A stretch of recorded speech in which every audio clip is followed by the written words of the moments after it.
တရားဆိုတာနေသိလို့ရှိလို့ရှိရင်လွယ်လေးဗျာ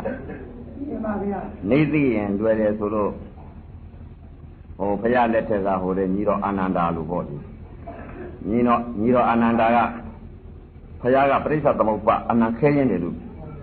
ဆိုတယ်သူကတရားသဘောတွေသိလာတော့နေသိတော့ပရိစ္ဆေသမုပ္ပါအနန္ခက်ခဲနေနေတယ်လို့ဘုရားကတော့ပြောတယ်လွယ်လေးပါသူကသိတာကိုတခါကြီးသိတော့နေသိတော့လွယ်တယ်လို့ပြောတာပေါ့ပရိစ္ဆေသမုပ္ပါဟာဘုရားကအမတန်ခက်ခဲနေနေတယ်သိနိုင်ဖို့ဟာအမတန်ခဲရင်းတယ်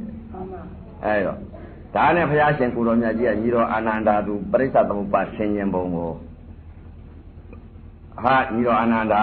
မင်းပရိစ္ဆေသမုပ္ပါဆင်ញင်နေတာမင်းဘုရားကပြောတယ်အမတခက်ခဲနေနေတယ်ငါဘုရားကပြောတယ်မင်းကနေသိတော့မင်းကလွယ်နေတာပေါ့ကွာမင်းကလွယ်တယ်လို့နောက်မပြောနဲ့အနာခက်ခဲတယ်ကဲကွာငါတခုဥပမာပြောမယ်အနေသူရင်နာမင်းကြီးဟာသမုဒ္ဒရာပင်လေဆင်းလိုက်တော့ဘယ်ထိလဲကွာမှန်လားပါဗျာဒူးကောင်းကြည့်ပါတယ်ဗျာအေးသမုဒ္ဒရာပင်လေနဲ့ပေတဲ့အနေသူရင်နာမင်းကြီးဟာအမတန်ခန္ဓာကြီးကကြီးကျယ်နော်သူဆင်းလိုက်လို့ချင်းသမုဒ္ဒရာနဲ့ပေတဲ့ဒူးကောင်းမရှိတယ်ကွာငှက်ကြီးဝင်ပေါ်ကြလိုက်တော့ရောကွာမနှိပါဗျာအေးပရိစ္ဆေသမုပ္ပါဟာနေသေးတော့လွယ်တာပေါ့ကွာမီးမသိတော့အမတန်ခက်တယ်အဲ့ဒီတော့နဲ့လျက်နဲ့တိန်းတယ်တိန်းလျက်နဲ့နဲ့တယ်ကျင်းလျက်နဲ့ကျဲတယ်ကျဲလျက်နဲ့ကျင်းတယ်ဘုရားကတခါပြန်ပြီးတော့ညီတော်အာနန္ဒာကိုတခါပြန်ပြီးတော့ဆိုတယ်သမုဒ္ဒရာပင်လေကြီးကျဲပြီးတဲ့နေသေးတော့ကျင်းချင်းလေး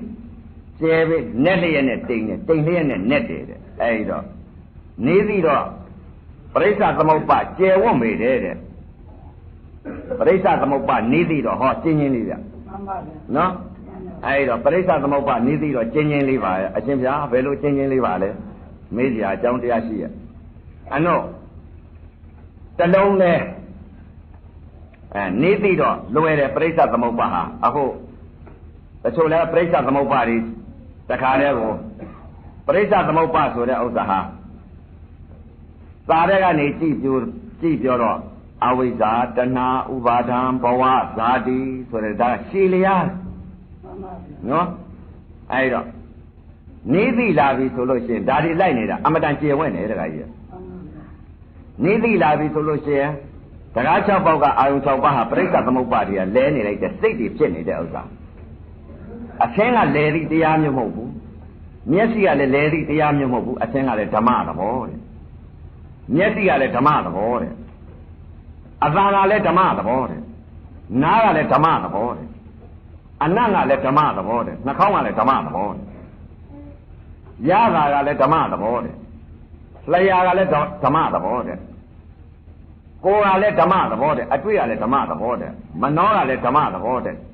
ဓမ္မကလည်းဓမ္မသဘောပဲတကား6ပေါက်ကအာယု6ပါးဟာဓမ္မသဘောကြီးပဲတဲ့ဘာကလဲတာလဲပရိစ္ဆေသမုပ္ပါဟာစိတ်တွေကလဲတာတကကြီးမှန်ပါဗျာစိတ်တွေကဘယ်လိုလဲနေလဲတဲ့ပရိစ္ဆေသမုပ္ပါလဲပုံတွေဟာအသင်ကလဲသည့်တရားမျိုးမဟုတ်မျက်စိကလည်းလဲသည့်တရားမျိုးမဟုတ်ဓမ္မသဘောတည်းတဲ့ဘုရားဟောတာစိတ်တွေကလဲလိုက်တဲ့ဥစ္စာဟာဘယ်လိုလဲနေလဲတဲ့မြင်လိုက်တဲ့အချိန်ခါမှာပရိစ္ဆေသမုပ္ပါဖြစ်လိုက်တဲ့စိတ်တွေကခွေးဖြစ်လိုက်လူဝဲဖြစ်လိုက်နွားဖြစ်လိုက်ကြက်ဖြစ်လိုက်လူဖြစ်လိုက်သီလရှင်ဖြစ်လိုက်ဘုံကြီးဖြစ်လိုက်ယသိဖြစ်လိုက်ဘုရားဖြစ်လိုက်နာပရိစ္ဆေသမုပ္ပါလဲနေတဲ့စိတ်တွေဟာဒီစိတ်တွေဟာနေမသိတော့တကားကြီးဒီစိတ်တွေပရိစ္ဆေသမုပ္ပါဖြစ်နေတာပေါ့မှန်ပါပရိစ္ဆေသမုပ္ပါနဲ့ဒါကြောင့်ဘုရားရှင်ကိုတော်မြတ်ကြီးကလည်းပြောတယ်နဲ့တည်းနဲ့တိန်းတယ်တိန်းတည်းနဲ့နဲ့တယ်ဒီလိုဆိုတယ်ဘုရားကတော့မှန်ပါနေသိတော့သမုဒ္ဒရာပင်လေကျယ်ပေတဲ့ကျင်းတယ်တကားကြီးနဲ့လျက်နဲ့တိန်းတယ်တိန်းလျက်နဲ့နဲ့တယ်တဲ့အဲ့တော့ပရိစ္ဆေသမုပ္ပါနေမသိလို့ရှိလို့ရှိရင်ပြန်ဘယ်လိုလိုက်ရမှန်းကိုမသိအဲ့တော့နေသိတော့လွယ်သေးဗျာပရိစ္ဆေသမုပ္ပါဟာနေသိပြီဆိုတော့အသင်းကလည်းလဲသည့်တရားမျိုးမဟုတ်မျက်စိကလည်းလဲသည့်တရားမျိုးမဟုတ်ဘူးအသင်းတစ်ခုပေါ်လာမှမြင်တဲ့သဘောတရားလေးပဲရှိတယ်မြင်တာပဲရှိတယ်သူ့အလောက်ကဘာလဲတဲ့မြင်တယ်သဘောပဲရှိဓမ္မသဘောကြီးအသင်းကလည်းသူ့သဘောနဲ့သူအစိမ်းတာကဖြူတာကလည်းဖြူတဲ့သဘောတရားနေတာကလည်းနေတဲ့သဘောတရားဝါတာကလည်းဝါတဲ့သဘောတရားမဲတာကလည်းမဲတဲ့သဘောတရား ညိုတာကလည်းညိုတဲ့သဘောတရားအသင်းတွေကလည်းသဘောတရားကြီးသူသဘောသူဆောင်ရတယ်တခါကြီးမျက်စိကလည်းအဲ့ဒီအသင်းတွေပေါ်လာမှမြင်တဲ့သဘောတရားမြင်တဲ့သဘောတရားသူကဆောင်တာဟုတ်အသင်းကလည်းသူသဘောသူဆောင်တယ်မြင်တဲ့အပေါ်မှာမြင်တာပဲမရဖဲနဲ့စိတ်တွေကလဲပါရောဗျာဘယ်လိုလဲပြန်လဲတဲ့အသင်းပေါ်မှာဖြူတယ်မဲတယ်ညိုတယ်ဝါတယ်ပြာတယ်နဲ့အဲ့ဒါစိတ်တွေကဖြစ်တယ်အသင်းကလည်းလဲသိတရားမဟုတ်မျက်စိကလည်းလဲသိတရားမဟုတ်စိတ်တွေကဖြစ်ပြက်ပြီးတော့လဲနေတာဗါလဲစိန်နာပေါ်တော့စိန်တယ်လို့သိတယ်စိတ်နေတာပေါ်တော့နေတယ်လို့သိတယ်စိတ်ဖြူတာပေါ်လို့ဖြူတယ်လို့သိတယ်စိတ်ညိုတာပေါ်တော့ညိုတယ်လို့သိတယ်စိတ်ဝါတာပေါ်တော့ဝါတယ်လို့သိတယ်စိတ်ဗရမ ्या ရောင်ပေါ်တော့ဗရမ ्या ရောင်တယ်လို့သိတယ်စိတ်အော်ဒီစိတ်တွေကဖြစ်ပြက်နေပြီတခါကြီးနောက်ပြီးတော့မျက်စိကလည်းနေပြီးတော့ဒကမာမြင်ဒကမာသိတယ်စိတ်ဒကာမြင်တော့ဒကာသိတယ်စိတ်ခွေးကိုမြင်တော့ခွေးကိုသိတယ်စိတ်နွားကိုမြင်တော့နွားကိုသိတယ်စိတ်ရေကိုမြင်တော့ရေကိုသိတယ်စိတ်တောကိုမြင်တော့တောကိုသိတယ်စိတ်တောင်ကိုမြင်တော့တောင်ကိုသိတယ်စိတ်သစ်ပင်ကိုမြင်တော့သစ်ပင်ကိုသိတယ်စိတ်ရေမြင်တော့ရေကိုသိတယ်စိတ်ကြက်မြင်တော့ကြက်သိတယ်စိတ်ဘဲမြင်ဘဲသိတယ်စိတ်ငါမြင်ငါသိတယ်စိတ်ဒီစိတ်တွေကဖြစ်ပြက်ကုန်ပြီတခါကြီးအဲ့ဒါပရိစ္ဆာသမုပ္ပါလဲနေဒီစိတ်တွေဖြစ်ပြက်နေတာအသင်းကလဲသိတရားမျိုးမဟုတ်ဘူးမျက်စိကလည်းလဲသိတရားမျိုးမဟုတ်ဘူးစိတ်တွေကလဲတာတခါကြီးစိတ်တွေကနေတော့ဘုန်းကြီးမြင်တော့ဟောဘုန်းကြီးစိတ်သီလရှင်မြင်တော့သီလရှင်စိတ်ကြောက်စင်းတို့ဘုရားကြီးမြင်တော့ကြောက်စင်းတို့ဘုရားကြီးစိတ်ရွှေကောင်ဘုရားကြီးဝင်းပြီးတော့ရွှေတွေဝင်းနေတာမြင်တော့ရွှေတွေဝင်းနေတယ်လို့သိတဲ့စိတ်ရွှေကောင်ဘုရားကြီးရဲ့လို့သိတဲ့စိတ်စိတ်တွေကဖြစ်လိုက်ပြက်လိုက်တာကဲညံလိုက်တာတခါကြီးဟာပရိစ္ဆာသမုပ္ပါဆိုတာအသင်းကလဲသိတရားမျိုးမဟုတ်ဘူးဓမ္မတော်မျက်စိကလည်းလဲသိတရားမျိုးမဟုတ်ဘူးဓမ္မတော်စိတ်တွေကဖြစ်လိုက်ပြက်လိုက်တဲ့ဘဝတွေအမျိုးမျိုးပြောင်းပြီးတော့ဖြစ်လိုက်တဲ့စိတ်တွေဟာခွေးမြင်ခွေးသိတဲ့စိတ်ခွေးဖြစ်သွားပြန်နွားမြင်တော့နွားသိတဲ့စိတ်နွားဖြစ်သွားပြန်ပြီကျွဲမြင်တော့ကျွဲကိုသိတဲ့စိတ်ကျွဲဖြစ်သွားပြန်ပြီဘဲတွေမြင်တော့ဘဲတွေသိတဲ့စိတ်ဘဲဖြစ်သွားပြန်ပြီကြက်ကိုမြင်တော့ကြက်ကိုသိတဲ့စိတ်ကြက်ဖြစ်သွားပြန်ပြီဒကမာလေးမြင်တော့ဒကမာလေးသိတဲ့စိတ်ဒကမဖြစ်သွားပြန်ပြီဒကာမြင်တော့ဒကာကိုသိတဲ့စိတ်ဒကာဖြစ်သွားပြန်ပြီဘုန်းကြီးကိုမြင်တော့ဘုန်းကြီးရဲ့လို့သိတဲ့စိတ်ဘုန်းကြီးဖြစ်သွားပြန်ပြီသီလရှင်မြင်တော့သီလရှင်သိတဲ့စိတ်သီလရှင်ဖြစ်သွားပြန်ပြီမျက်စိပေါက်ကနေပြီးတော့အသင်းကလည်းလဲသိတရားမဟုတ်မျက်စိကလည်းလဲသိတရားမဟုတ်စိတ်တွေကနေပြီးဖောက်ပြန်ဖြစ်ပြနေတဲ့စိတ်တွေအဲ့ဒီပရိစ္ဆာသမုပ္ပါဒ်စိတ်ကလဲတာတကကြီးတဏှာဆိုတာဘာလဲတဲ့စိတ်ကဖြစ်တာတကကြီးနော်အဲ့ဒီဟာຢာကစိတ်ဒေါသစိတ်မောဟစိတ်ဆိုတာဒါစိတ်တွေကဖြစ်တာမရှိတဲ့စိတ်တွေအဲ့ဒီစိတ်တွေကပရိစ္ဆာသမုပ္ပါဒ်မရှိတဲ့စိတ်တွေຢာကစိတ်ဒေါသစိတ်မောဟစိတ်ဆိုတာဒီစိတ်တွေကဖြစ်လိုက်နေဖြစ်ပြက်နေတဲ့စိတ်တွေအဲ့ဒါကြောင့်မို့လို့ဘုရားကဟောတာတဲ့နိသိရင်လွယ်တဲ့နိမသိရင်ကဘာသသိမ့်ကျင့်တယ်ဘယ်တော့မှမရဘူးတဲ့အဲ့ဒါကြောင့်မလို့နေမသိတော့အခုတော့ဗာလဲတဲ့ပရိစ္ဆာသမုပ္ပါဒ်ဆိုတဲ့ဥစ္စာဘာကြည့်အောင်မှလဲစာဝအရင်တတ်မှလို့ဘုရားရှင်ကိုတော်မြတ်ကြီးတခါကြီးရေဥစဉ်သိထားတာကတော့ဘုရားရှင်ကိုတော်မြတ်ကြီးဟာသူကျင့်တဲ့အချိန်ခါတုန်းကတော့ဘုရားရှင်ကိုတော်မြတ်ကြီးဟာဖြင့်ဆရာမရှိဘူး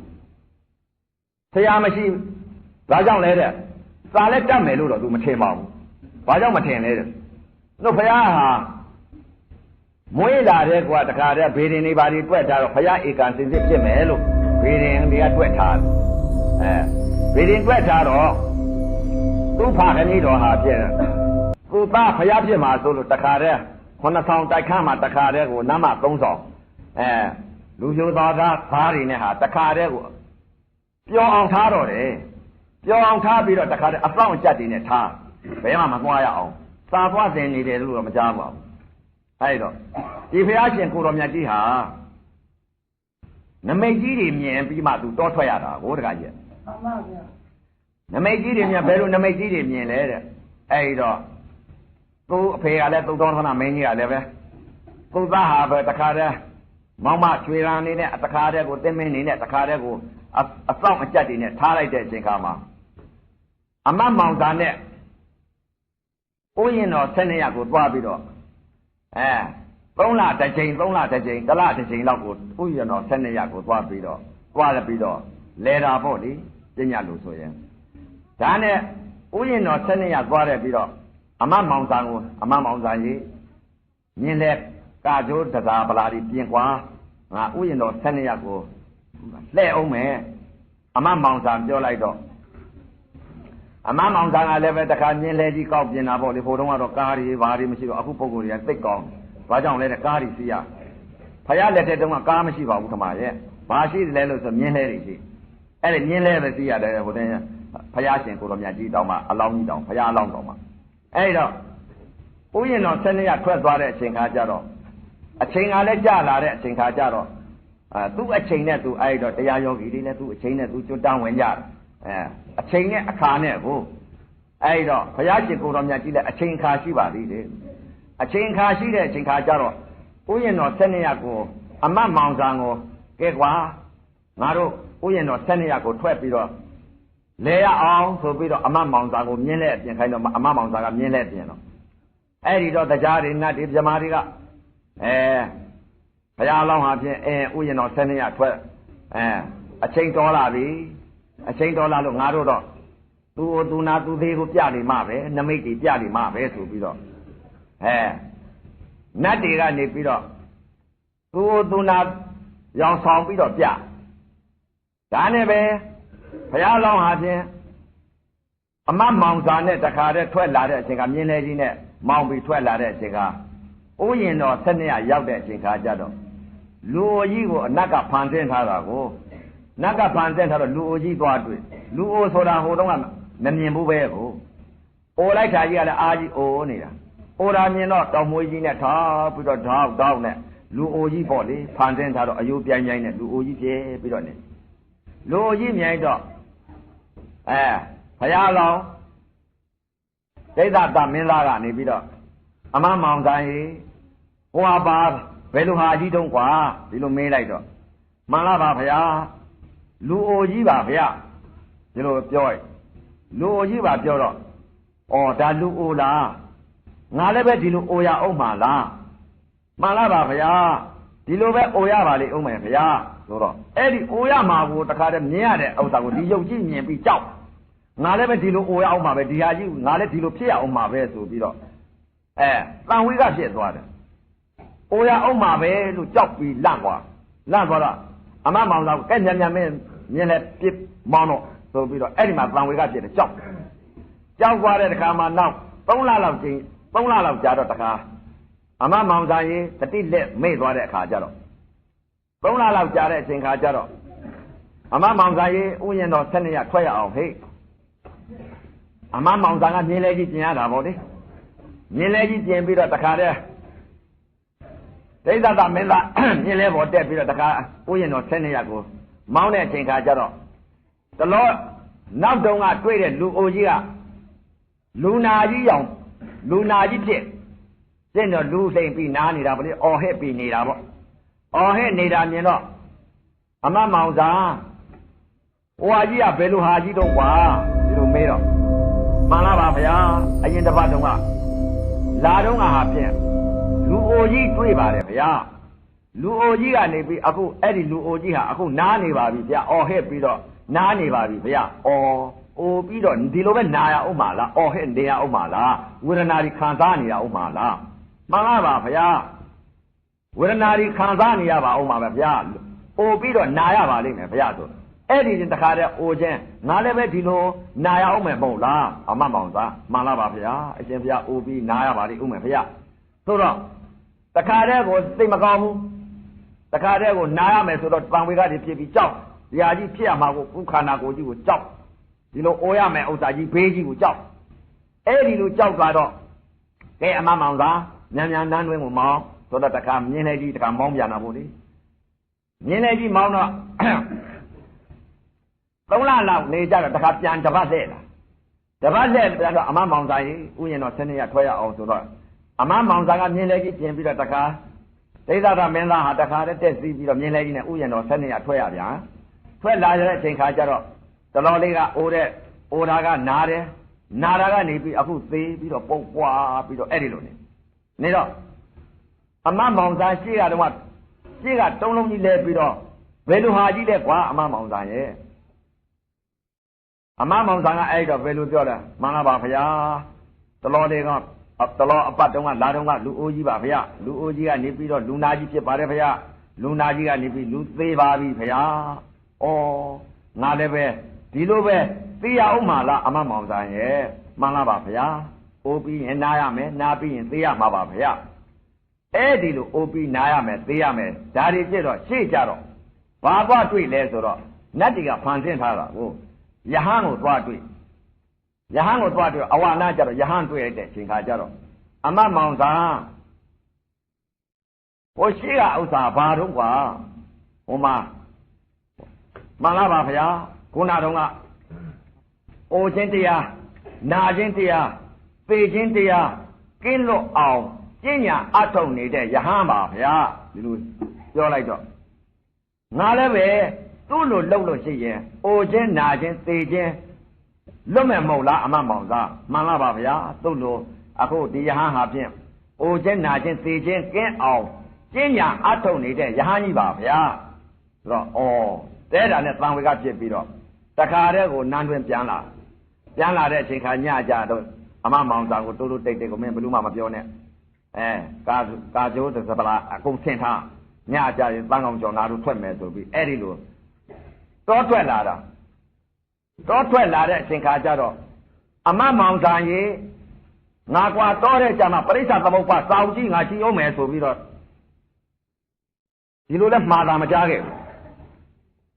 ဘိဒကသုံးပုံမြင်းလဲပေါ်တင်လဲကွာလို့လဲမကြားခဲ့ဘူးဘာကြောင့်လဲတဲ့ဘာကြောင့်မကြားတဲ့တာဝေကဖြစ်ပြီးတော့သူ့ဟာသူကျင့်အမမောင်စာကိုလဲမှားတာလဲမကြားဘူးစာအုပ်ထဲလည်းမပါဘူးအမမောင်စာလဲစာအုပ်တည်တင်ခဲ့ပါကွာငါပရိစ္ဆသမုပ္ပါငါဟုတ်တော်တဲ့ကြမှာပဲငါကြည့်ပြီးတော့အဲ့ဒါငါတရားကျင့်မယ်ဒီလိုလည်းမပြောမှားတာလည်းမကြားဘူးစာအုပ်တွေလည်းမြင်းလဲပေါ်တင်သွားတယ်လို့မသိပါဘူးအဲ့ဒီတော့ဘုရားရှင်ကိုတော်မြတ်ကြီးတောင်မှခန္ဓာကရှာပြီးတော့သူ့အသိတွေဟာကိုဘာအသိတွေသိသွားလဲဆိုလို့ရှိရင်သစ္စာလေးပါးတရားတော်မြတ်ကြီးရအခုလည်းပဲတရားဓမ္မတွေနောက်ပိတ်ဆုံးသာသနာဘုရားသမီးဘုရားသားတွေပါပဲလို့ဘုရားသမီးဘုရားသားတွေဟာဖြင့်သူ့လိုသူ့အလုပ်ကိုလုပ်လို့ရှိရင်သူသမီးသူသားပါပဲလို့သူသမီးသူသားဟာဖြင့်သူ့အလုပ်လုပ်မယ်သူ့အကျင့်ကျင့်မယ်ဆိုလို့ရှိရင်ဖြင့်သူရတဲ့တရားရပါလိမ့်မယ်သူရတဲ့တရားဘာတရားလဲတဲ့သောတာပန်သစ္စာသရဂံသစ္စာအနာဂံသစ္စာယဟန္တာသစ္စာသစ္စာလေးပါသောတာပန်သစ္စာတစ်မျိုးသရဂံသစ္စာတစ်မျိုးအနာဂံကြီးသစ္စာတစ်မျိုးယဟန္တာသစ္စာတစ်မျိုးအဲ့ဒီသစ္စာလေးပါဘုရားရအဲ့ဒီသစ္စာလေးပါရတော့သူကအတုနာအတုမရှိသတ္တိယုတကျွေးညံတော်ကိုရသွားသူကဘုရားအဖြစ်ကိုငကိုတော့ကဘုရားအရှင်ကျင့်လာတာကိုအဲ့တော့သစ္စာလေးပါတရားတော်မြတ်ကြီးရပြီးတော့သတ္တိယုတရွှေညံတော်ကိုရသွားတယ်ဘုရားရွှေညံတော်ရပါအဲ့ဒါကြောင့်လို့ဘုရားရဲ့လို့အဲ့ဒီတော့တရားဓမ္မများလည်းပဲသမီးတွေသားတွေသူ့အလုပ်လုပ်ရင်သူသမီးသူသားပဲသူသမီးသူသားသူရတယ်လို့ဟာဖြင့်ရပါလိမ့်မယ်လို့ရွှေညံတော်တော့မရဘူးဘုရားတော်မဖြစ်ဘူးသူရတဲ့တရားဟာဘာလဲတဲ့သောတာပန်အသိသရဂံအသိအနာဂံအသိယဟန္တာအသိယဟန္တာအသိကနေပြီးသာပြညုတရွှေညာတော်ရပြီးဘုရားအဖြစ်တော်ရသွားတယ်ဘုရားကတော့ဘုရားကိုအဲ့တော့အခုပုံကိုယ်တွေကြပြန်တော့လဲဘုရားအလုံးလောက်ကြမယ်ဆိုလို့ရှိရင်ဘုရားသိတယ်လို့ပဲသစ္စာကိုသိကြလိမ့်မယ်သူရောက်တဲ့နေရာကိုလည်းရောက်ကြလိမ့်မယ်ဘုရားတော်မဖြစ်တော့ဘူးသာပြညုတရွှေညာတော်ရမှာမဟုတ်ဘူးသူရထားတဲ့နိဗ္ဗာန်ရောက်ကြောင်းတရားကိုတော့သစ္စာလေးပါတော့ရကြလိမ့်မယ်ဘာကြောင့်ရမလဲလှုပ်လို့ရမှာဘုရားလှုပ်တာကိုဘုရားလှုပ်ရင်ဘုရားသမီးဘုရားသားဖြစ်ကြဘာကြောင့်လဲတဲ့တချို့ဘုရားလှုပ်တော့ဘုရားသမီးဘုရားသားအနုဘုရားသမီးဘုရားသားဆိုတော့ဘုရားလှုပ်တာအနုဘုရားလှုပ်မလှုပ်တဲ့ပုဂ္ဂိုလ်ဘုရားသမီးဘုရားသားခေါ်နိုင်ပါ့မလားမခေါ်နိုင်ပါဘူးဘုရားသမီးဘုရားသားဆိုတော့ဘုရားလှုပ်တာဗုဒ္ဓဘာသာတဲ့ဗုဒ္ဓဆိုတာဘုရား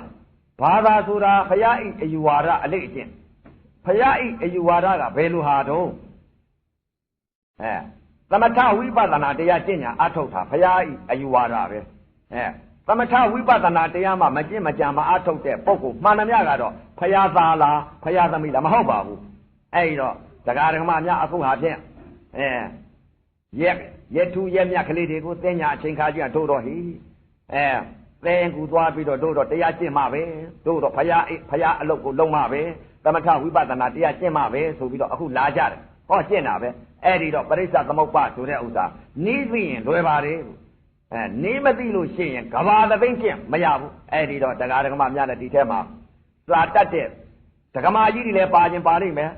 စာတတ်တဲ့တရားကြီးတွေလည်းပါခြင်းပါလိမ့်မယ်ပရိယကျွမ်းကျင်တဲ့ပုဂ္ဂိုလ်ပညာရှင်ပုဂ္ဂိုလ်ကြီးတွေလည်းပါခြင်းပါလိမ့်မယ်ပညာပရိယမကျွမ်းကျင်တဲ့ပုဂ္ဂိုလ်တွေလည်းပါခြင်းပါလိမ့်မယ်အဲ့ဒီတော့ဘာသာအလိုက်ဘာသာလို့သုံးလို့ရှိရင်ဖြင့်သိကြလိမ့်မယ်အဲ့ဒီတော့စာမတတ်တဲ့ပုဂ္ဂိုလ်တွေပါဠိတွေနှောနေပြီးပြောနေပြီးဆိုရင်ပါဠိဆိုတာဖရာအသိကိုသိတာမဟုတ်ဘူးအဲ့တော့ဖရာစကားခေါ်တယ်ပါဠိဆိုတာအဲ့တော့ဗုဒ္ဓဘာသာလို့ပြောလို့ရှိရင်ဖြင့်အကုန်လုံးနားလည်ကြလိမ့်မယ်ခလေးလည်းသိတယ်လူကြီးလည်းသိတယ်စာမတတ်တဲ့လူလည်းသိတယ်စာတတ်တဲ့လူလည်းသိလိမ့်မယ်ဘာသာလို့ပြောတာဟုတ်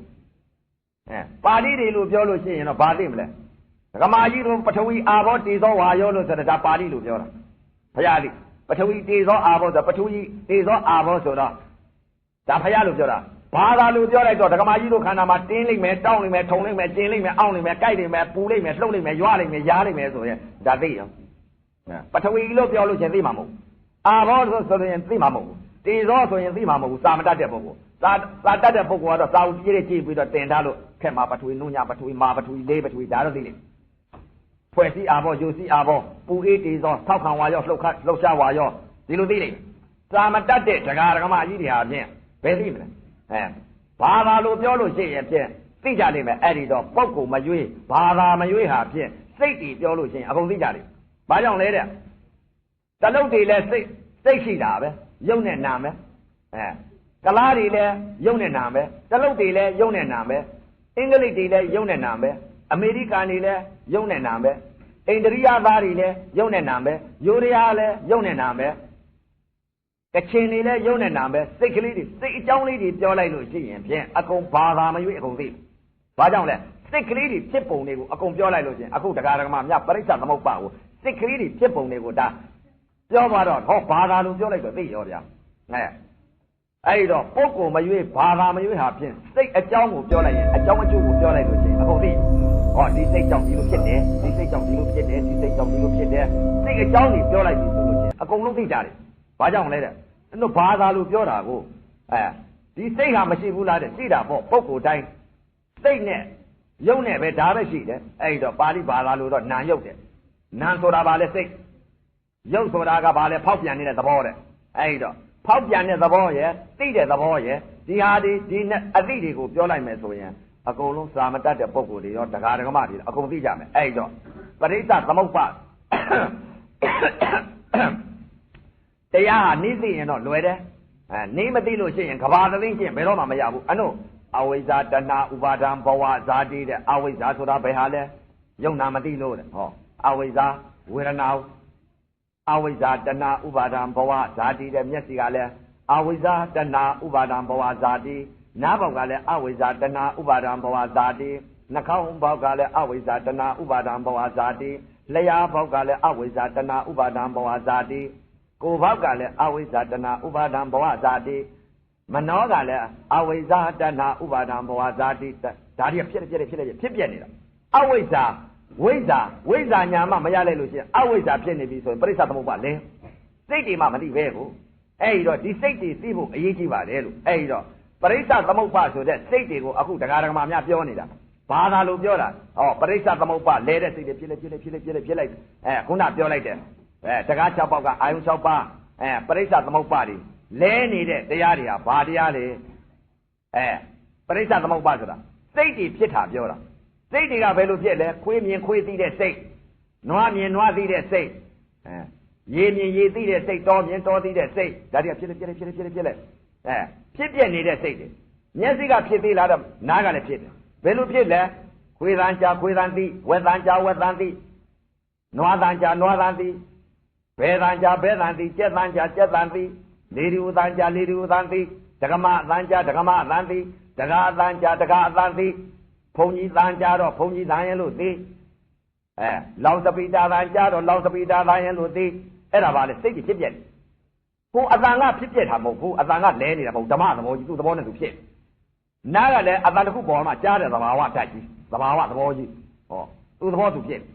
အဲ့ဒါပါလေစိတ်တွေကဖြစ်ပြက်တာ စိတ်တွေကလိုက်ပြီးတော့တခါတည်းတင်ညာဝိပါဒတာကနေပြီးတော့တခါတည်းစိတ်တွေကခွေးသံဝက်သံပဲသံကျက်သံတက္ကမအသံတကားအသံလေးတူအသံကားသံလေးပြန်လာလို့အဲ့ဒီစိတ်တွေဖြစ်တာအဲ့ဒါပါလေပရိစ္ဆသမုပ္ပါလဲတာဗျာပရိစ္ဆသမုပ္ပါဖြစ်ကုန်ပြီနားကဖြစ်သေးလားနှာခေါင်းကဖြစ်သေးတယ်ပရိစ္ဆသမုပ္ပါ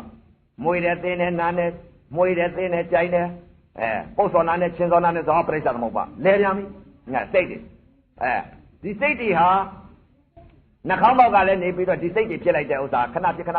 ဒီစိတ်တွေဟာဖြစ်လိုက်တဲ့စိတ်တွေကအဲ့ဒါစိတ်တသင်္ခါရတွေပဲဖြစ်ပြနေတာနှာခေါင်းကဖြစ်သေးလားတဲ့မဟုတ်ဘူးပါးစပ်ကလည်းဖြစ်သေးပါးစပ်ကဘယ်လိုဖြစ်လဲတဲ့စားလိုက်တဲ့အချိန်ခါမှာချိုတာစားတော့ချိုတယ်ပြီးတဲ့စိတ်ရတာကတော့ဓမ္မသဘောကြီးလျာကတော့ဓမ္မသဘောကြီးသူ့သဘောသူဆောင်ရတယ်သူ့သဘောသူဆောင်တဲ့သဘာဝတရားတွေကိုမသိဘူးမသိတော့စိတ်တွေကဖောက်ပြန်ပြီးတော့ဖြစ်ပြနေတဲ့စိတ်တွေဘယ်စိတ်တွေလဲတဲ့ချိုတာစားတော့ချိုတယ်သိတဲ့စိတ်ငါနာစားတော့ငါနဲ့သိတဲ့စိတ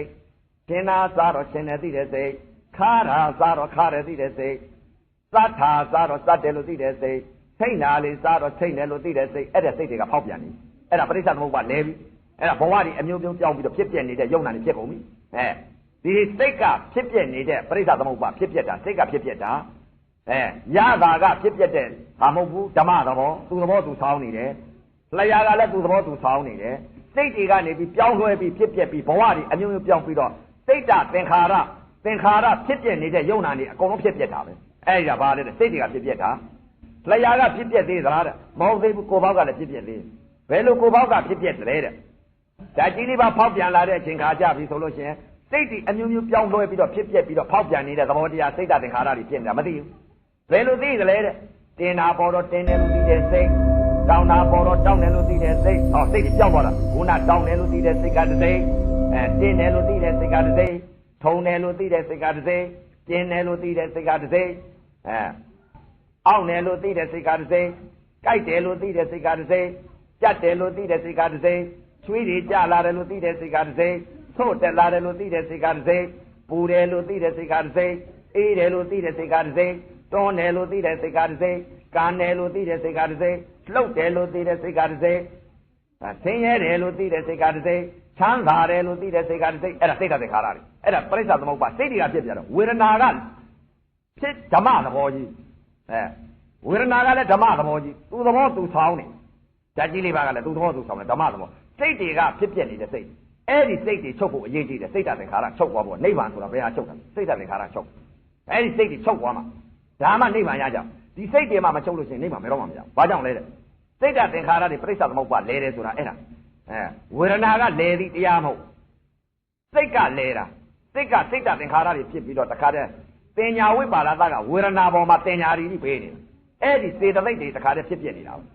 ပရိစ္ဆသမုပ္ပါလဲတယ်ဆိုတာအဲ့ဒီစိတ်တွေကိုဘောက်က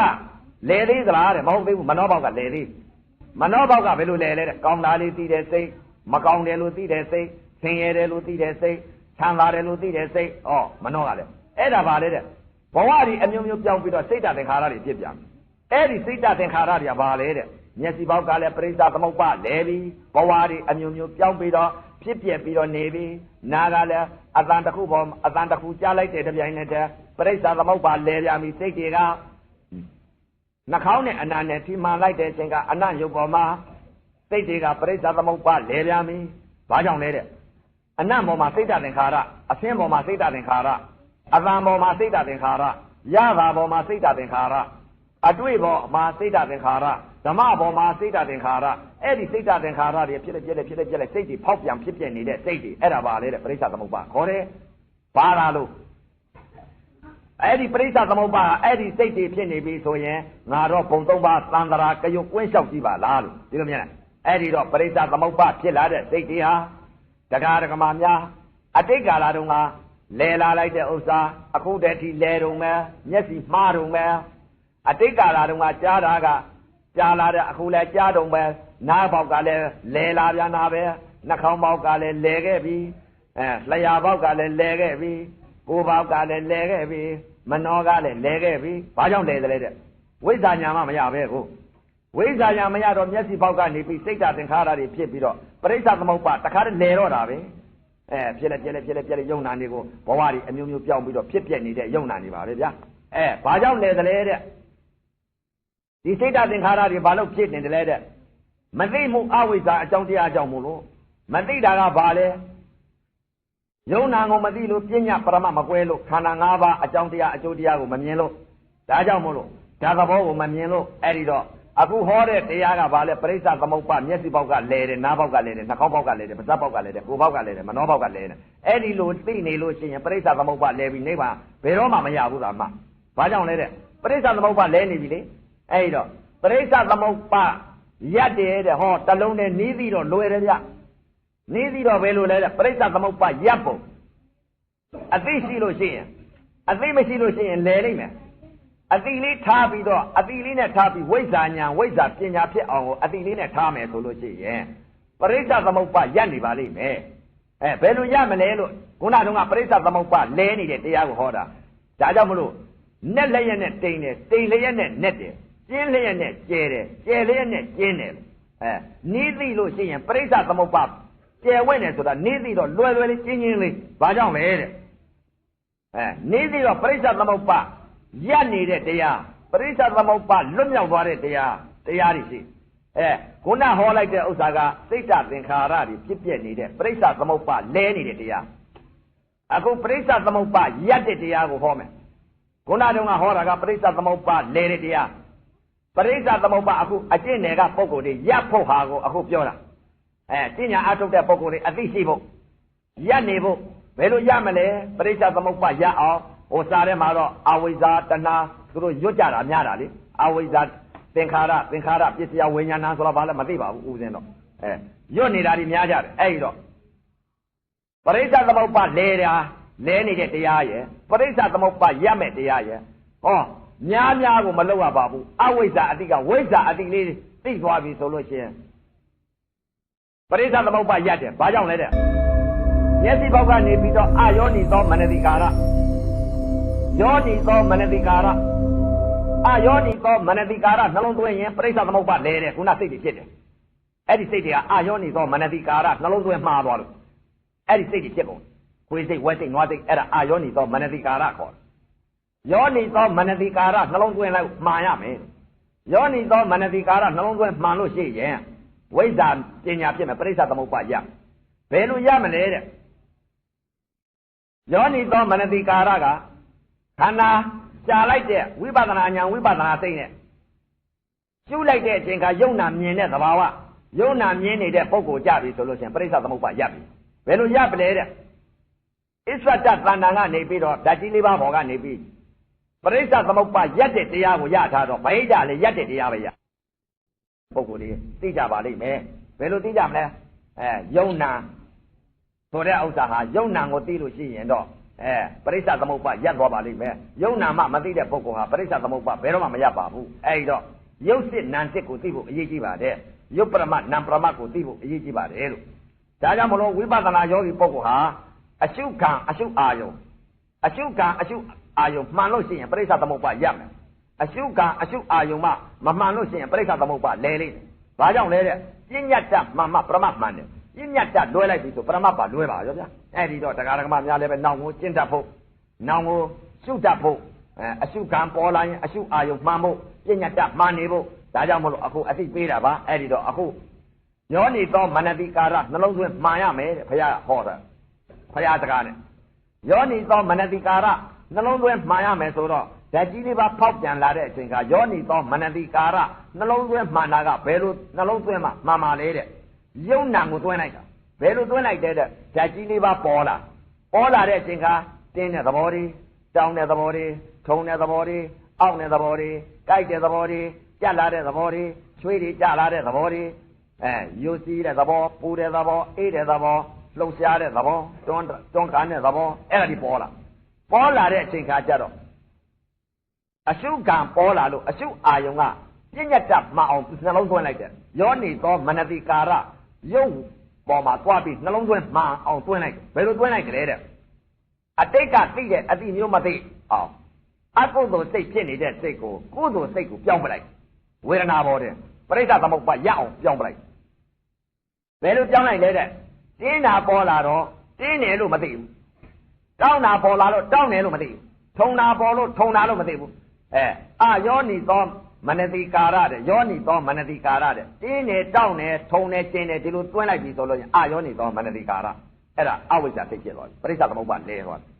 ယောနိသောမနတိကာရကဘယ်လိုတွင်းတယ်လဲတဲ့ဓာတ်ကြီးလေးပါဖောက်ပြန်လာလို့တင်းလာတယ်တဲ့တင်းလာတဲ့ဥစ္စာကိုအဲ့ဒီတော့ဘယ်လိုနှလုံးတွင်းလိုက်တယ်တဲ့အတိတ်ကလာတော့ကအယူမအမမအတိမှားလာတဲ့ဥစ္စာကတင်းတာပေါ်တော့လက်ဥစိတ်ကလေးကတင်းတယ်လို့သွားသိလိုက်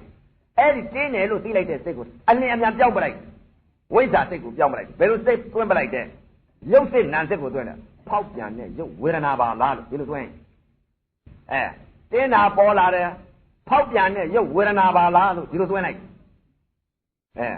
ထုံတာပေါ်လဲဖောက်ပြန်တဲ့ရုပ်ဝေဒနာဒါပဲနှလုံးသွင်းထားတာဖောက်ပြန်တဲ့ရုပ်ဝေဒနာတင်းတာပေါ်လဲဖောက်ပြန်တဲ့ရုပ်ဝေဒနာထုံတာပေါ်လဲဖောက်ပြန်တဲ့ရုပ်ဝေဒနာကျင်တာပေါ်လဲဖောက်ပြန်တဲ့ရုပ်ဝေဒနာအောင့်တာပေါ်လဲဖောက်ပြန်တဲ့ရုပ်ဝေဒနာကြိုက်တာပေါ်လဲဖောက်ပြန်တဲ့ရုပ်ဝေဒနာကြက်တာပေါ်လဲဖောက်ပြန်တဲ့ရုပ်ဝေဒနာကျွေးတွေကြလာလဲဖောက်ပြန်တဲ့ရုပ်ဝေဒနာပူတာပေါ်လဲဖောက်ပြန်တဲ့ရုပ်ဝေဒနာ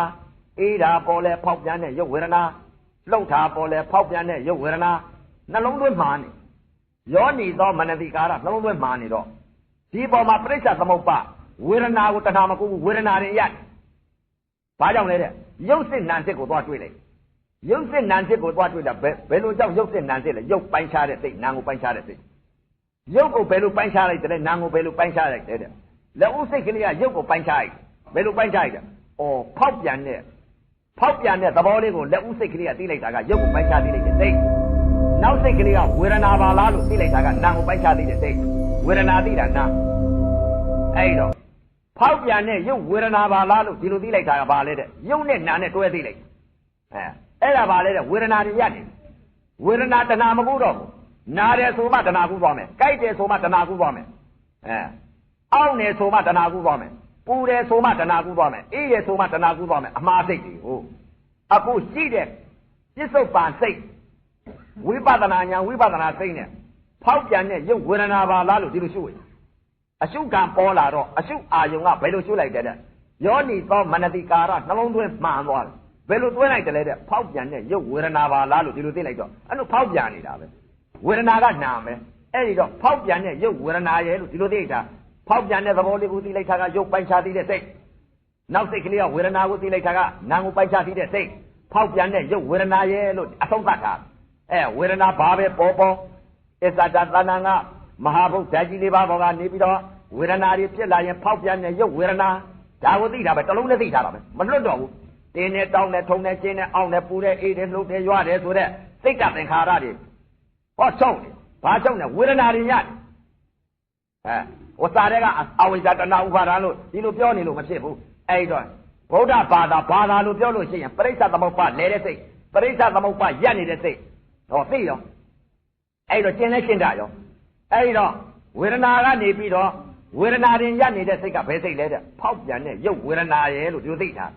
ဖောက်ပြန်တဲ့ဟာကိုသိတာရုပ်ကိုသိတာဝေဒနာကိုသိတာနာမ်ကိုသိတာအဲ့တော့အစ္ဆဒသဏ္ဍာန်ကမဟာဗုဒ္ဓကြီးလေးပါးပေါ်ကရုပ်စစ်နာမ်စစ်ကိုတွဲပြီးတော့သိထားတော့ရုပ်နာမ်ကိုသိထားတယ်သမပဋ္ဌာန်တွဲပြီးသိလိုက်တော့တဲ့ဗဟိတကြပြန်တော့လည်းဘာလဲတွဲပြီးသိတာပဲအစ္ဆဒသဏ္ဍာန်ကတခုတည်းတည်းဖြစ်နေတော့ဗဟိတကြပြန်တော့လေတဲ့ဘာကိုသိလဲတဲ့ဝေဒနာတင်ရက်ဘယ်လိုဝေဒနာတွေရတယ်တချို့ကတော့မြင်ကလေးရနေပါလို့ဒါဝေဒနာတွေရနေတာမဟုတ်ဘူးအဲ့တော့ဒီကရုပ်ပေါ်နာမ်ပေါ်ကိုရနေတာဖောက်ပြန်မျက်စိနဲ့မြင်လိုက်တဲ့အချိန်ခါကျတော့ဘယ်လိုမြင်လိုက်လဲအသင်းရဲ့အသားရဲ့အနံ့ရဲ့ရတာရဲ့အတွေ့ရဲ့ဓမ္မရဲ့အဲ့ဒီဗဟိတအာယုံမှာအသင်းပေါ်ကိုလည်းဘယ်လိုရှုလိုက်တယ်လဲယောနိသောမနတိကာရနှလုံးသွင်းမှန်သွားပြီအသံကိုလည်းယောနိသောမနတိကာရနှလုံးသွင်းမှန်သွားပြီအနံ့ပေါ်မှာလည်းယောနိသောမနတိကာရနှလုံးသွင်းမှန်သွားပြီစားလိုက်တဲ့အချိန်ခါရတာဤရုပ်ပေါ်မှာလည်းယောနိသောမနတိကာရနှလုံးသွင်းမှန်သွားပြီအတွေ့ရုပ်ပေါ်မှာလည်းယောနိသောမနတိကာရနှလုံးသွင်းမှန်သွားပြီဓမ္မရုပ်ပေါ်မှာလည်းယောနိသောမနတိကာရနှလုံးသွင်းမှန်သွားပြီတကား6ပေါက်ကအာယုံ6ပါးကဖြင့်အစ္ဆဒသဏ္ဍာန်ကမဟာဗုဒ္ဓကြီး၄ပါးရုပ်ဝေဒနာပေါ်ကနေပြီးတော့နှလုံးသွင်းမှန်ထားတော့ဧကောဓမ္မောတခုတည်းတည်နေတော့ဗဟိတကြာပြန်တော့လဲအသင်းတစ်ခုမျက်စိနဲ့တိုက်ခိုက်လိုက်တဲ့အချိန်ကဘာကိုပဲသိသလဲဖောက်ပြန်တဲ့ရုပ်ဝေဒနာပါလားအသံတစ်ခုပေါ်လာလဲဖောက်ပြန်တဲ့ရုပ်ဝေဒနာပါလားအနံ့တစ်ခုပေါ်လာလဲဖောက်ပြန်တဲ့ရုပ်ဝေဒနာပါလားရတာဤစားကြိုက်မှလဲဖောက်ပြန်တဲ့ရုပ်ဝေဒနာပါလား အတွေ့ထိခိုက်မှလည်းဖောက်ပြန်တဲ့ရုပ်ဝေဒနာဓမ္မနဲ့သိခိုက်မှလည်းဖောက်ပြန်တဲ့ရုပ်ဝေဒနာပရိစ္ဆသမုပ္ပါရပ်ပါကြီး။ဘာကြောင့်ရနေလဲတဲ့ဝေဒနာတွေရရုပ်နာပေါ်မှာရတယ်။ဝေဒနာတဏှာမကူတော့ဘူး။ဝေဒနာဘာကြောင့်တဏှာမကူလဲရုပ်နာတစ်ခုတည်းရုပ်နဲ့နာနဲ့တစ်ခုတည်းဖြစ်နေတယ်။ဝေဒနာတဏှာကူတာကဘယ်စိတ်မှကူတယ်လဲတဲ့။တက္ကမမြင်တက္ကမသိလိုက်ရင်သွားပြီဝေဒနာတဏှာကူသွားပြီ။ခွေးမြင်ခွေးသိလိုက်ရင်ဝေဒနာတဏှာကူသွားပြီ။ဘဲမြင်ဘဲသိလိုက်ပြီဆိုဝေဒနာတဏှာကူသွားပြီ။ကြဲ့မြင်ကြဲ့သိလိုက်ပြီဆိုဝေဒနာတဏှာကူသွားပြီ။ဘာကြောင့်လဲတဲ့အာယောနီသောမနတိကာရနှလုံးသွင်းမှားသွားနားပေါက်ကလည်းအာယောနီသောမနတိကာရနှလုံးသွင်းမှားသွားတယ်ခွေးဆောင်ဝက်ဆောင်ဘဲဆောင်ဆိုဝေဒနာတဏှာကူသွားပြီအာယောနီသောမနတိကာရနှလုံးသွင်းမှားသွားယောနီသောမနတိကာရအမှန်ကိုနှလုံးမသွင်းဘူးဒါကြောင့်မလို့တရားဓမ္မများလည်းပဲယောနီသောမနတိကာရနှလုံးသွင်းမှားရမယ်ဘာကြောင့်လဲတဲ့ယုံနာကိုနှလုံးသွင်းနေရအခုတော့မဟုတ်ဘူးအာယောနီသောမနတိကာရမရှိတာကြီးကိုနှလုံးသွင်းလိုက်တော့ဝေဒနာကနေပြီးတဏှာကူရောဗျာတဏှာကနေပြီးဥပါဒံဖြစ်ရောဗျာဥပါဒံကဖြစ်ပြီးဘဝတွေဇာတိတွေဟာသင်္ခါရယုံနာတွေဖြစ်ကုန်ရောဗျာဒါဘာကြောင့်ဖြစ်တယ်တဲ့အာယောနီသောမနတိကာရနှလုံးသွင်းမှာသွားလို့အခုဟာကတကား6ပေါက်ကအာယုံ6ပါးဟာဖြင့်ပရိစ္ဆသမုပ္ပါလဲတဲ့စိတ်တွေပရိစ္ဆသမုပ္ပါရပ်နေတဲ့စိတ်တွေပရိစ္ဆသမုပ္ပါရပ်နေတဲ့စိတ်ကဘယ်လိုစိတ်လဲရုပ်စစ်နာစစ်ကိုရုပ်ပေါ်နာပေါ်ကိုရပ်နေတာမြင်လိုက်တဲ့အချိန်ခါဖောက်ပြန်တဲ့ရုပ်ဝေဒနာရဲ့လို့ဒီတစ်ခုတည်းသိထားတယ်အတန်ကိုလည်းဖောက်ပြန်တဲ့ရုပ်ဝေဒနာတစ်ခုတည်းသိတယ်လောကလုံးဟာဒါပဲရှိတော့ပရိစ္ဆသမုပ္ပါရပ်နေပါပြီဗျာဒါရပ်တဲ့စိတ်ဝေဒနာတဏှာမကူရပ်နေတော့မှရှိတယ်နိဗ္ဗာန်ရသေးလားတဲ့မရသေးဘူးနိဗ္ဗာန်မရသေးဘူးဘာကြောင့်လဲတဲ့ပရိစ္ဆသမုပ္ပါရပ်ုံမရှိသေးတယ်အဲ့တော့ပရိစ္ဆသမုပ္ပါရပ်တဲ့ဟာကနေပြီးတော့ကဲစိတ်တွေပြောင်းကြအောင်ဆိုရခုနကတော့ဟောတာပရိစ္ဆသမုပ္ပါလေတရားအခုဟောလိုက်တဲ့ဥစ္စာကပရိစ္ဆသမုပ္ပါရပ်တဲ့တရားရပ်တဲ့တရားကဲပရိစ္ဆသမုပ္ပါလွတ်မြောက်တဲ့တရားဘယ်တရားလဲတဲ့ပရိစ္ဆသမုပ္ပါလွတ်မြောက်သွားတဲ့တရားကခုနရပ်နေတဲ့တရားကဘာလဲရုပ်ပေါ်နာမ်ပေါ်ကိုရပ်နေတဲ့စိတ်အခုလည်းပဲရုပ်ပေါ်နာမ်ပေါ်ကိုလွတ်မြောက်သွားတဲ့ဖောက်ပြန်တဲ့သဘောနဲ့ဝေဒနာရဲ့လွတ်မြောက်ရအောင်မယ်ဘယ်လိုလွတ်မြောက်မလဲတဲ့နိဗ္ဗာန်ဆိုတာယုံနာမှာဆုံးတာအဲ့တော့ကဲအခုပရိစ္ဆသမုပ္ပါရပ်နေပြီတဲ့စိတ်တစ်ခုတည်းဖြစ်နေပြီတဲ့ဒီစိတ်တစ်ခုတည်းဖြစ်နေတော့ဒီစိတ်တစ်ခုတည်းနဲ့ဝေဒနာတွေရပ်သေးတယ်အဲ့ဒီလိုဝေဒနာတွေရပ်နေလို့ရှိရင်တရားဓမ္မအမြတ်နတ်ပြည်သွားမယ်ဖောက်ပြန်တဲ့ယုတ်ဝေဒနာဖောက်ပြန်တဲ့ယုတ်ဝေဒနာဒါပဲစိတ်တစ်ခုတည်းဒီလိုဖြစ်နေရင်တော့နတ်ပြည်သွားပြီစိတ်သာကြတော့သမီးတို့သားတို့ရေငါသေးလို့ရှိရင်သမိတ်မတော်နဲ့လို့ဧကောဓမောတစ်ခုတည်းတည်သွားပြီဘာကြောင့်လဲပရိစ္ဆသမုပ္ပါရပ်နေပြီနိဗ္ဗာန်တော့ရအောင်မလားမရသေးဘူးဘာကြောင့်မရလဲပရိစ္ဆသမုပ္ပါရပ်ယုံမရှိသေးတယ်ပရိစ္ဆသမုပ္ပါလွတ်သွားမှာစိတ်တသင်္ခါရချုပ်မှာ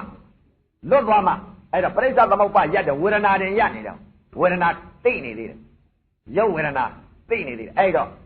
ပရိစ္ဆသမုပ္ပါလွတ်ကြဆိုရဲ့ခုနကတော့ပရိစ္ဆသမုပ္ပါရပ်တဲ့တရားဘာတရားလဲတဲ့ရုပ်နာဘောကိုဖောက်ပြန်တဲ့ရုပ်ဝေဒနာရဲ့လို့သိထားတယ်ဖောက်ပြန်တဲ့ရုပ်ဝေဒနာဖောက်ပြန်တဲ့ရုပ်ဝေဒနာဖောက်ပြန်တဲ့ရုပ်ဝေဒနာအတိကမကင်းတော့ဘူးတခါတည်းတကားကနေတကား၅ပေါက်တကား၆ပေါက်ကနေပြီးတော့တခါတော့ထားပြီးတော့တခါတည်းအတိဒလဝံချထားတယ်သို့မှာတခါတည်းကိုဖောက်ပြန်တဲ့ရုပ်ဝေဒနာဖောက်ပြန်တကား၆ပေါက်ကအာယုံ၅အာယုံ၆နဲ့တက်ခိုက်တိုင်းဖောက်ပြန်တဲ့ရုပ်ဝေဒနာဖောက်ပြန်တဲ့ရုပ်ဝေဒနာဒါပဲသိထားတော့ဖောက်ပြန်တဲ့ရုပ်ဝေဒနာကနေပြီးစိတ်ကလေးပြောင်းကြအောင်ဆိုရဘယ်ကိုပြောင်းမလဲဖောက်ပြန်တဲ့ရုပ်ဝေဒနာဝေဒနာဒီနာကိုပြောင်းလိုက်တယ်ဒီဝေဒနာဘောကကြီးတယ်ပြောင်းတာအာယုံကအာယုံ၆ကတယ်ဒီဟာတဲ့ဒီစိတ်နဲ့ကြီးပြောင်းတာမြင်တဲ့အပေါ်မှာပြောင်းတယ်ကြားတဲ့အပေါ်မှာပြောင်းတယ်နားတဲ့အပေါ်မှာပြောင်းတယ်စားတဲ့အပေါ်မှာထိတဲ့အပေါ်မှာသိတဲ့အပေါ်မှာဒီဝေဒနာကကြီးစိတ်ပြောင်းပြစ်တာဖောက်ပြန်တဲ့ရုပ်ဝေဒနာကနေပြီးဟိုဘက်ကူလိုက်တယ်ဖောက်ပြန်တဲ့ရုပ်ဝေဒနာဒီနာမလားဆိုပြီးတော့ဒီဝေဒနာပဲဝေဒနာကိုဝေဒနာမသိတော့ဘူးနာစိတ်ပြောင်းလိုက်တယ်လက်ဦးတော့စိတ်ကလေးတွေဖြစ်ပြနေသေးတယ်ဘယ်လိုစိတ်ဖြစ်ပြနေဝေဒနာနဲ့နာနဲ့ဟာတွဲနေသေးတယ်ဟိုပြောင်းလို့မရသေးဘူးဧကောဓမောမတည်သေးဘူးဘယ်လိုပြောင်းလဲတဲ့အလေးအကျင့်ဝတိဘောဝင်နေရဘယ်လိုဝင်နေရတဲ့တခုဖြစ်လာရင်ဖောက်ပြန်တဲ့ရုပ်ဝေဒနာဒီနာဝေဒနာတစ်ခုဖြစ်လာလဲဝေဒနာဒီနာတကား၆ပေါက်အာယုံ၅နဲ့တိုက်ခိုက်လိုက်တဲ့အချိန်ကမြင်လိုက်တဲ့ကဝေဒနာပါလားဝေဒနာဒီနာမလားနာစိတ်ပြောင်းလိုက်ပြန်အတန်တစ်ခုကြားလိုက်ပြန်လဲဒါဝေဒနာပါလားဝေဒနာဒီနာမလားနာစိတ်ပြောင်းလိုက်တယ်အဆုံးသတ်လိုက်တယ်နာစိတ်အနတ်နဲ့နှာခေါင်းနဲ့ထိမှန်လိုက်တဲ့အချိန်ကဝေဒနာဒီနာမလားအဲ့ဒါပါလေတဲ့ကူးတော့မယ်ဟိုဘက်ကိုအနုလောမခေါ်တယ်အဲ့ဒီစိတ်ဟာစာထဲကအနုလောမတော့မပြောတတ်ပါဘူးဗျအဲ့ဒီစိတ်ကလေးဖြစ်နေတဲ့စိတ်ကလေးကစိတ်ကိုသိကောင်းတဲ့တရားမျိုးမဟုတ်ဘူးဒါအနုလောမညံခေါ်တယ်ဒါစာထဲကစိတ်တွေကတော့မပြောတတ်ပါဘူးဗျ မျက်စိပေါက်ကနေပြီးတော့အဲ့ဒါအနုလောမကြောင့်ဟိုဘက်ဒီဘက်ကူးနေတာတရားခင်းနေတာကူးတော့မလို့ဟိုဘက်ကန်းကိုအဲ့တော့မျက်စိပေါက်ကနေပြီးတော့မြင်လိုက်တဲ့အချိန်ကဩဝေဒနာပါလားဝေဒနာဒီနာပါလားနာသိပြောင်းပလိုက်အတန်တစ်ခုကြားလိုက်တဲ့အချိန်ကဝေဒနာကိုသိလိုက်တယ်နာကိုသိလိုက်တယ်ဝေဒနာကိုသိလိုက်တယ်ဝေဒနာကနေပြီးစိတ်ပြောင်းလိုက်ပြီးအတန်တစ်ခုပေါ်ကဘာလားဝေဒနာဒီနာပါလားနာသိပြောင်းလိုက်အနတ်တစ်ခုပေါ်လာတဲ့အော်ဒါဝေဒနာပါလားဝေဒနာဒီနာပါလားဒီလိုပြောင်းနေတာလျာနဲ့ရတာနဲ့စားလိုက်တဲ့အချိန်ကအော်ဒါဝေဒနာပါလားဝေဒနာဒီနာပါလားနာဆုံးသလိုက်နာသိဖြစ်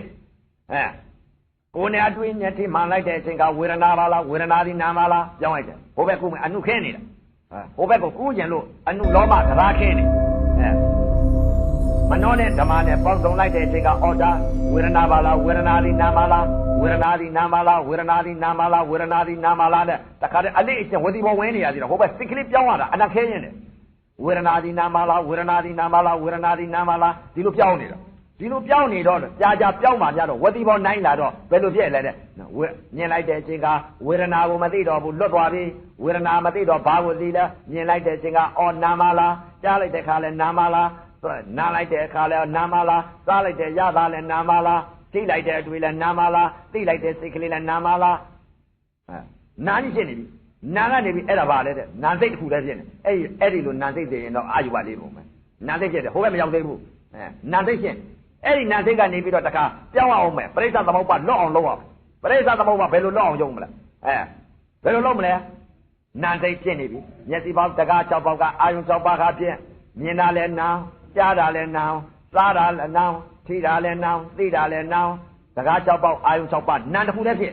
နာကနေပြီးတော့ပြောင်းတော့မယ်ဟိုဘက်ကန်းကူးတော့မယ်လွတ်အောင်ကျုံတော့မယ်ဒီမှာဘက်ကန်းကနေပြီးဟိုဘက်ဟိုမှာဘက်ကန်းကူးမယ်မျက်စိပေါက်ကအမြင်ပေါ်မှာဟိုဘက်ကန်းကူးတော့မယ်အတန်ပေါ်မှာဟိုဘက်ကန်းကူးမယ်အတန်လွတ်ထွက်သွားအောင်အနံ့ပေါ်မှာလည်းဟိုဘက်ကန်းကူးတော့မယ်နာစိတ်ဖြစ်နေတာဒီနာလွတ်အောင်ကျုံအောင်မယ်ဘာကြောင့်လဲတဲ့ဝေဒနာဒီနာတစ်ခုတည်းဖြစ်နေတော့မျက်စိပေါက်ကနေပြီးတော့သိငင်းလိုက်တယ်မြင်လိုက်တဲ့ချိန်ကနာဤသဘောကဘာလို့တတ်လဲသူသဘောကနာဤသဘောကခံစားတဲ့သဘောပါလား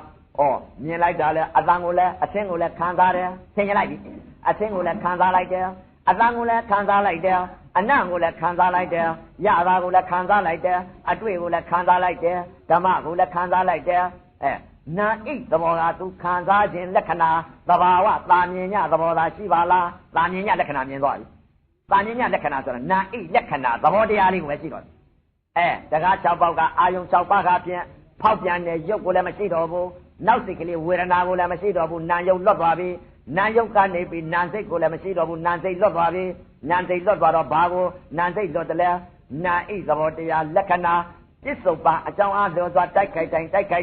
းမြင်လိုက်တဲ့အချိန်ကအသင်းတစ်ခုပေါ်လာလဲခံစားပြီးပြက်တဲ့သဘောအတန်တစ်ခုပေါ်လာလဲခံစားပြီးပြက်တဲ့သဘောအနတ်တစ်ခုပေါ်လာလဲခံစားပြီးပြက်တဲ့သဘောရတာဤစားခိုင်မှလဲရတာဤရုပ်ပေါ်မှာခံစားပြီးပြက်တဲ့သဘောအတွေ့တစ်ခုထိလိုက်တဲ့အချိန်ကလည်းအတွေ့ရုပ်ပေါ်မှာခံစားပြီးပြက်တဲ့သဘောမနောနဲ့ဓမ္မနဲ့ပေါင်းစုံလိုက်တဲ့အချိန်ကဓမ္မရုပ်ပေါ်မှာခံစားပြီးပြက်တဲ့သဘောတလောကအလုံးကဘာရှိတော့လဲခံစားပြီးပြက်တယ်ခံစားပြီးပြက်တယ်ခံစားပြီးပြက်တယ်ခံစားပြီးပြက်တယ်ဆိုတော့ကာလဝိမု ക്തി စိတ်ယုံနာနှစ်ပါးလွတ်ထွက်သွားပါတယ်အဲ့ဒါပါလေတဲ့ပရိစ္ဆသမုပ္ပါလွတ်တဲ့စိတ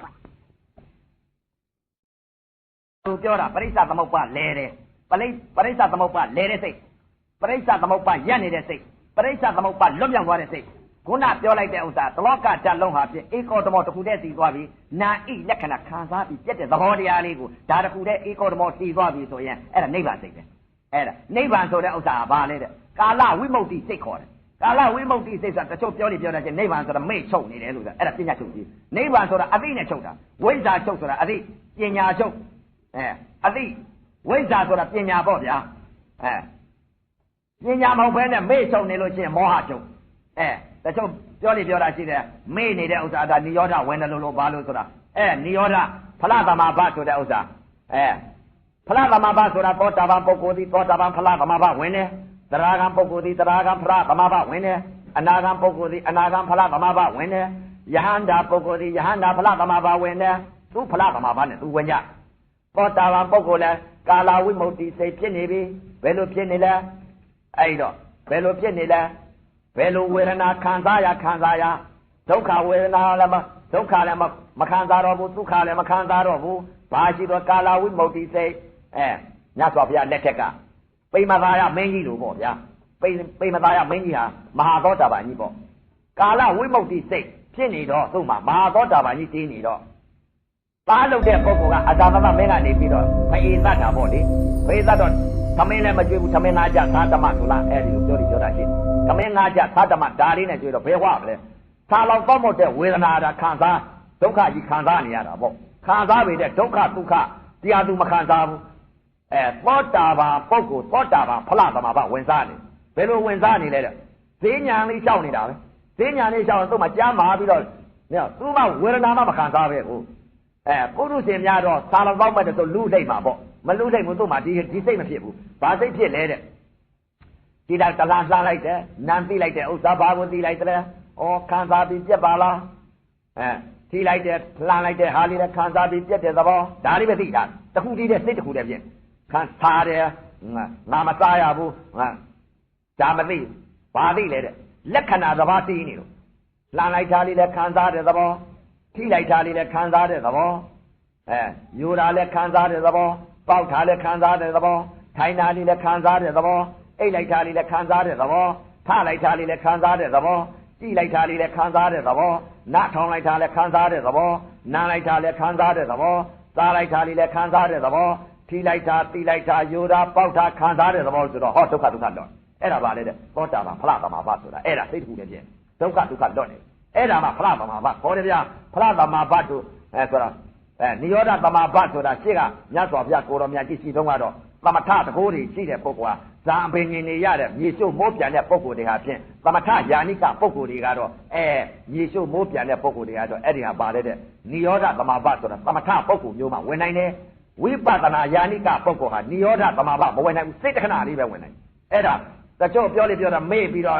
နိရောဓဝင်တယ်လို့ဘာလို့ဖလားသမဘာဝင်တယ်လို့မေ့နေတယ်လို့အဲ့လိုပြောတာရှိတယ်အဲ့ဒါကြောင့်မလို့တရားဓမ္မတွေဆရာမားတွေနဲ့တွေ့မှာသို့လို့တန်ត្រာကြီးနွန်နဲ့သွားမှာသို့လို့ဒါကြောင့်မလို့အသိပေးတာအဲ့ဒါဖလားသမဘာဆိုတာအခုပြောလိုက်တဲ့ဥစ္စာဖလားသမဘာဝင်တယ်ဆိုတော့သောတာပန်ဖလားသမဘာဟာဘယ်ဟာလဲတဲ့တလောကလုံးဟာခံစားတဲ့သဘောတရားလေးပဲရှိတယ်။သာမြင်ညလက္ခဏာလေးတစ်ခုတည်းတည်းရှိဒုက္ခဒုက္ခလွတ်နေဒုက္ခဝေဒနာဒုက္ခဝေဒနာတို့မရှိဘူး။နာဣလက္ခဏာတစ်ပါးတည်းကိုတည်ကြည်မှုဧကခဏပီတိဒုက္ခဧကခဏဆိုတာအဲ့ဒါတစ်ခုတည်းဖြစ်အဲ့ဒီလိုတစ်ခုတည်းဖြစ်နေတော့သူ့မှာအသိမကင်းတော့ဘူးအသိဒလဇတ်ကြီးဖြစ်နေတော့ဒါကြောင့်မလို့ဒုက္ခဒုက္ခမခံစားဘူးဒါကြောင့်မခံစားလဲစိတ်တစ်ခုတည်းဖြစ်နေလို့စိတ်တစ်ခုတည်းဖြစ်တော့ဘာပဲပေါ်သူ့မှာအာယုံ6နဲ့တက်ခဲ့လိုက်တိုင်းခံစားပြီးပြည့်တဲ့သဘောသာမြင်ညလက္ခဏာပဲရှိတော့တယ်အဲ့ဒါကြောင့်မလို့တရားဓမ္မများလည်းပဲအရေးကြီးဆုံးအချက်ကဘာလဲတဲ့ဧကောဓမောတစ်ခုတည်းတည်အောင်ပရိစ္ဆသမုပ္ပါစိတ်ရဲ့ပရိစ္ဆသမုပ္ပါရက်တဲ့စိတ်ကဲပရိစ္ဆသမုပ္ပါလွတ်မြောက်သွားတဲ့စိတ်ကဲအခုစိတ်3စိတ်ဟောပါတယ်ဗျအဲ့တော့အသိရှိဖို့လည်းအရေးကြီးပါတယ်လို့နောက်ပိတ်ဆုံးသာသနာမှာဒီလိုမှအသိမထားဘူးဆိုလို့ရှိရင်မောဟကြီးအသိကျင်းကြမယ်ဆိုရင်တကားဆောင်မှမထားကြဘူးဆိုလို့ရှိရင်မျက်စိကလည်းတကားဆောင်မထားဘူးနားပေါက်ကလည်းတကားဆောင်မထားဘူးနှာခေါင်းပေါက်ကလည်းတကားဆောင်မထားဘူးလျှာပေါက်ကလည်းတကားဆောင်မထားဘူးကိုယ်ပေါက်ကလည်းတကားဆောင်မထားဘူးမနှောပေါက်ကလည်းတကားဆောင်မထားဘူးတကားဆောင်မထားလို့ရှိရင်ရှိတဲ့ပစ္စည်းလေးတွေကိုတခါတည်းကိုဓမြတွေဝင်တိုက်လိုက်ဓမြတွေဝင်တိုက်လို့ရှိရင်တက္ကမကြီးတို့စုဆောင်ထားတဲ့ဒါနမှုပစ္စည်းလေးတွေသီလမှုပစ္စည်းလေးတွေကုန်ပြုတ်အဲ့တော့တကယ်တော့ထားကြရလိမ့်မယ်အတိကင်းနေမယ်ဆိုလို့ရှိရင်ဖြင့်တရားဓမ္မများမျက်စိပေါက်ကအတိကင်းမယ်နားပေါက်ကအတိကင်းမယ်နှာခေါင်းပေါက်ကအတိကင်းမယ်ပါးစပ်ပေါက်ကအတိကင်းမယ်ကိုယ်ပေါက်ကအတိကင်းမယ်မနှောပေါက်ကအတိကင်းမယ်ဆိုလို့ရှိရင်ကိုချိုးနေတော့မယ်အဲ့ဒီတော့အတိဟာမကင်းညတဲ့အတိအမြဲတမ်းမြင်တာလည်းအတိနဲ့မြင်ကြားတာလည်းအတိနဲ့ကြားနားတာလည်းအတိနဲ့နားစားတာလည်းအတိနဲ့စားထိတာလည်းအသိနဲ့ထိယူတာလည်းအသိနဲ့ယူပေါက်တာလည်းအသိနဲ့ပေါက်အိတ်လိုက်တာလည်းအသိနဲ့အိတ်ထိုင်တာလည်းအသိနဲ့ထိုင်လှမ်းတာလည်းအသိလေးနဲ့လှမ်းဒီအသိလေးနဲ့ရှိသွားပြီဆိုရင်သခိုးမခုံးနိုင်တော့ဘူးဘာကြောင့်သခိုးမခုံးနိုင်အသိနဲ့ကိုတကယ်ဆောင်ထားပြီးကြလဝါချလိုက်ပြီအဲ့ဒါကြောင့်မလို့ဒီလိုမှတကယ်ဆောင်မထားဘူးအသိမရှိဘူးတဲ့တကား6ပေါက်ကအာယုံ6ပါးဒလဇတ်ကြီးလွတ်ပြီးတော့နေမယ်ဆိုရင်ຢာကဒေါသမောဟဒီစိတ်တွေဖြစ်နေပြီဆိုလို့ရှိရင်ကိုချိုးနေကြလိမ့်မယ်အဲ့ဒီတော့တရားဓမ္မများအသိထားကြပါလို့ဥပဇင်းကအသိပေးပါတယ်ဘာကြောင့်လဲတဲ့အခုနောက်ပိတ်ဆုံးသာသနာမှာဒလဇတ်ကြီးအသိရှိပါမှအသိမရှိလို့အခုတကား6ပေါက်ကအာယုံ6ပါးဒ ဇလက်စကြီးနံလေးကိုလွတ်ထားမယ်ဆိုလို့ရှိရင်ကိုချိုးနေကြတော့မယ်ဒီလိုလွတ်ထားမယ်ဆိုလို့ရှိရင်ဖြင့်ဒကာဒကမများကိုချိုးနေပြီဘာကြောင့်လဲတဲ့တကယ်ကြောင့်လည်းမထားဘူးတကယ်ကြောင့်မထားတော့လွတ်ထားလိုက်တော့ယာဂမိဒေါသမီတွေဒီမီတွေလောင်ပါရောအဲ့တော့ဒကာဒကမများအတိမကင်းမှုပါအခုအတိပေးတာပါအဲ့တော့မှားတာပါအခု3ရက်ကျင်းတဲ့ပုဂ္ဂိုလ်2ရက်ကျင်းတဲ့ပုဂ္ဂိုလ်ရှိကြတယ်အခု2ရက်3ရက်ကျင်းပြီးရင်ပြန်ကြလိမ့်မယ်ပြန်ကြပြီဆိုရင်သဲကူကပြန်လို့ရှိရင်အသီလေးနဲ့ပြန်ကြအိမ်ရောက်တဲ့အချိန်ကလည်းအသီလေးနဲ့နေကြအသီလေးနဲ့ထိုင်ကြအဲ့ဒီတော့အခုဥပဇံအသီပေးလိုက်မယ်အဲ့ဒီတော့ပေးတာပဲအသီကဲမယ်ဆိုလို့ရှိရင်ပြကိုချိုးနေကြလိမ့်မယ်ဘာကြောင့်လဲတဲ့ဥပမာလေးပြောမယ်အသီကင်းနေပြီးတော့မှားတဲ့အတိုင်းမှမလုံကြဘူးဆိုလို့ရှိရင်ပြကိုချိုးနေကြတော့မယ်ဘာကြောင့်ကိုချိုးနေမလဲတဲ့ဥပမာလေးပြောပြမှာပေါ့လေဥပမာလေးပြောကိုချိုးနေပုံဟာကိုအဲ့တော့